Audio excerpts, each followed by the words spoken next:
Hi friends, ഹഫ്സാസ് kitchen ക്രാഫ്റ്റിലേക്ക് സ്വാഗതം. ഞാൻ സൗജ്യ. ഇന്ന് ഞാൻ വെട്ട് കേക്കിൻ്റെ റെസിപ്പിയുമായിട്ടാണ് നിങ്ങളുടെ മുമ്പിൽ വന്നിരിക്കുന്നത്.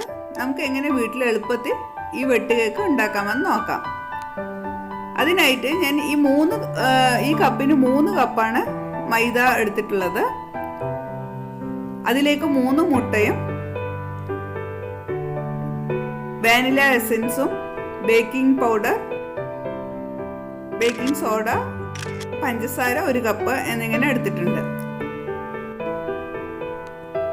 5 ഏലക്കയും എടുത്തിട്ടുണ്ട്. നമുക്ക് ആദ്യം ഡ്രൈ ഇൻഗ്രീഡിയൻസ് റെഡിയാക്കാം. മൈദയിലേക്ക് 1/4 ടീസ്പൂൺ വരുന്നത് പോലെ നമുക്ക് അപ്പസോഡ ചേർത്ത് കൊടുക്കാം. ബേക്കിംഗ് പൗഡർ 3/4 ടീസ്പൂണോളം വരുന്നത് പോലെ ചേർക്കാം. 1 പിഞ്ച് ഉപ്പും. ഈ ഇൻഗ്രീഡിയൻസ് നമുക്ക് നന്നായി ഒന്ന് ചലിച്ച് യോജിപ്പിച്ചെടുക്കാം. ഒരു 3 പ്രാവശ്യം ഒന്ന് ചലിച്ചെടുക്കാം. ഇനി ഇത് 3 പ്രാവശ്യം ചലിച്ചെടുത്തതാണ്. ഇതിൽ നിന്ന് ഞാൻ 1 കപ്പ് മാറ്റി വെക്കുന്നുണ്ട്. നമുക്ക് മുട്ട മിക്സ് ചെയ്യുമ്പോൾ പാകത്തിന് ചേർത്താൻ വേണ്ടിയിട്ടാണ് 1 കപ്പ് മാറ്റി വെക്കുന്നത്. ഇനി നമുക്ക് മിക്സിയിൽ മുട്ട ഒന്ന് അടിച്ചെടുക്കാം. ഞാൻ 3 മുട്ട മിക്സിയിൽ ഇട്ട് അടിക്കുന്നുണ്ട്. അതിലേക്ക് ഞാൻ ഒരു 5 ഏലക്ക ചേർത്തിട്ട് അടിക്കുന്നുണ്ട്.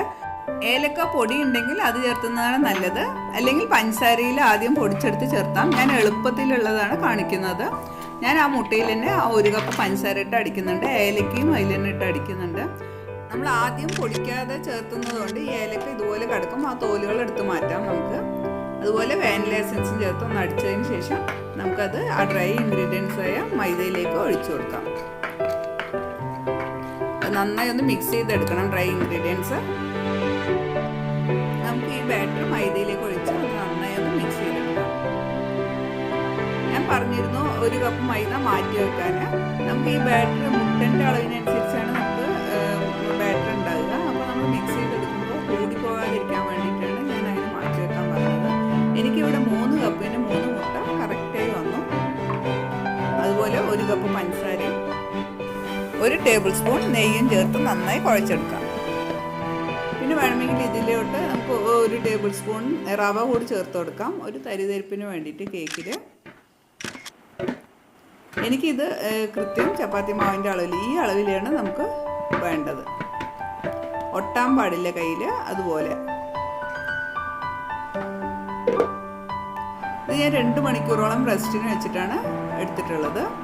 അതിനുശേഷം നമുക്ക് ഇതിനെ പാർട്ടാക്കിയിട്ട്, ഇത് പരത്താൻ കുഴലൊന്നും ആവശ്യമില്ല, നമുക്ക് കൈ കൊണ്ട് തന്നെ നന്നായി ഒന്ന് ഷേപ്പാക്കി എടുക്കാം. ഇതുപോലെ ഒന്ന് റോൾ ചെയ്ത് ഒന്ന് പ്രസ് ചെയ്ത് കൊടുത്താൽ മതി.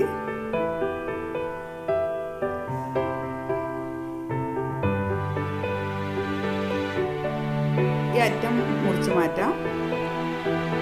ഒന്ന് പ്രസ് ചെയ്ത് കൊടുത്താൽ നമുക്ക് നല്ല ഷേപ്പോടുകൂടി തന്നെ ഒരേ അളവിൽ കിട്ടും.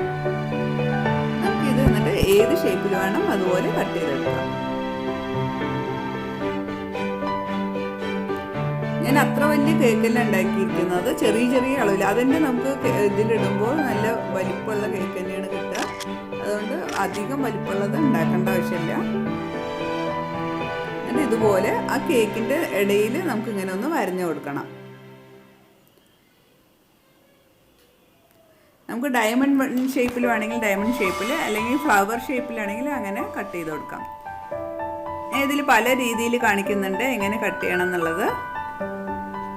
ഇത് ഞാൻ സാധാരണ സ്ക്വയറായി കട്ട് ചെയ്തിട്ട് 2 ഭാഗവും കട്ട് ചെയ്യാണ് ഡയമണ്ട് ഷേപ്പിൽ.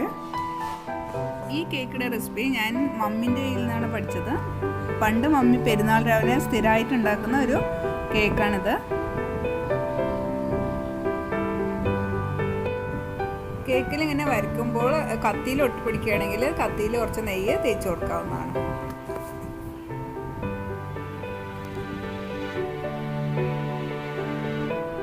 ഫ്ലവറായിട്ട് കട്ട് ചെയ്യുന്നത് എങ്ങനെയെന്ന് കാണിച്ചു തരാം. ഇങ്ങനെ ഫ്ലവറായിട്ടുള്ള ഷേപ്പ് വേണമെന്നുണ്ടെങ്കിൽ നമുക്ക് മേലെ ഇങ്ങനെ 2 വര വരച്ചു കൊടുത്താൽ മതി.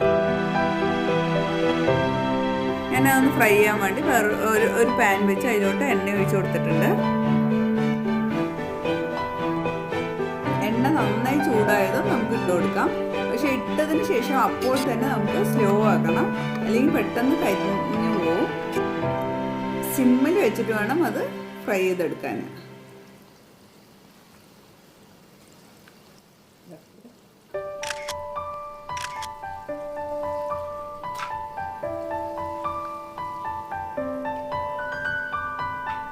നമുക്ക് മറിച്ചിടാം. ഇത് ഞാൻ ഫ്ലവർ ഷേപ്പിൽ കട്ട് ചെയ്തതാണ്.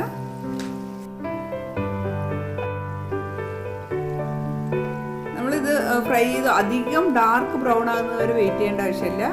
ലൈറ്റ് ബ്രൗൺ ആകുമ്പോൾ തന്നെ എടുക്കാം. അത് പിന്നെ പുറത്ത് വെച്ചിട്ട് അത് മൊരിഞ്ഞോളും. നമ്മൾ എടുക്കുമ്പോൾ അത് നല്ല സോഫ്റ്റ് പോലെ തോന്നും. ചൂടോടുകൂടി തൊട്ട് നോക്കുമ്പോൾ ഒന്ന് തണുക്കുമ്പോഴാണ് അത് ഹാർഡാകുക. നമുക്കിതുപോലെ എല്ലാതും ഫ്രൈ ചെയ്തെടുക്കാം. നന്നായി ഡാർക്ക് ബ്രൗൺ ആകുന്നത് വരെ ഫ്രൈ ചെയ്യേണ്ട. നമുക്കത് എടുത്തതിന് ശേഷം കുറച്ച് നേരം പുറത്തിരിക്കുമ്പോൾ തന്നെ അത് ഒന്നുകൂടെ ഡാർക്കാവും. നമ്മൾ അധികം ഫ്രൈ ചെയ്താൽ അതൊന്ന് ഹാർഡാവും. ഇതാ കണ്ടില്ലേ, നമ്മളുടെ ഫ്ലവർ ഷേപ്പിലുള്ള ബെഡ് കേക്ക് റെഡി ആയിട്ടുണ്ട്. ഇത് നിങ്ങളെല്ലാവരും ട്രൈ ചെയ്ത് നിങ്ങളുടെ വിലപ്പെട്ട അഭിപ്രായങ്ങളും നിർദ്ദേശങ്ങളും കമൻറ്റ് ബോക്സിലൂടെ അറിയിക്കുമല്ലോ. നെക്സ്റ്റ് വീഡിയോയിൽ വേറൊരു വെറൈറ്റി റെസിപ്പിയുമായി നിങ്ങളെ കാണും വരെ stay blessed. Have A nice day.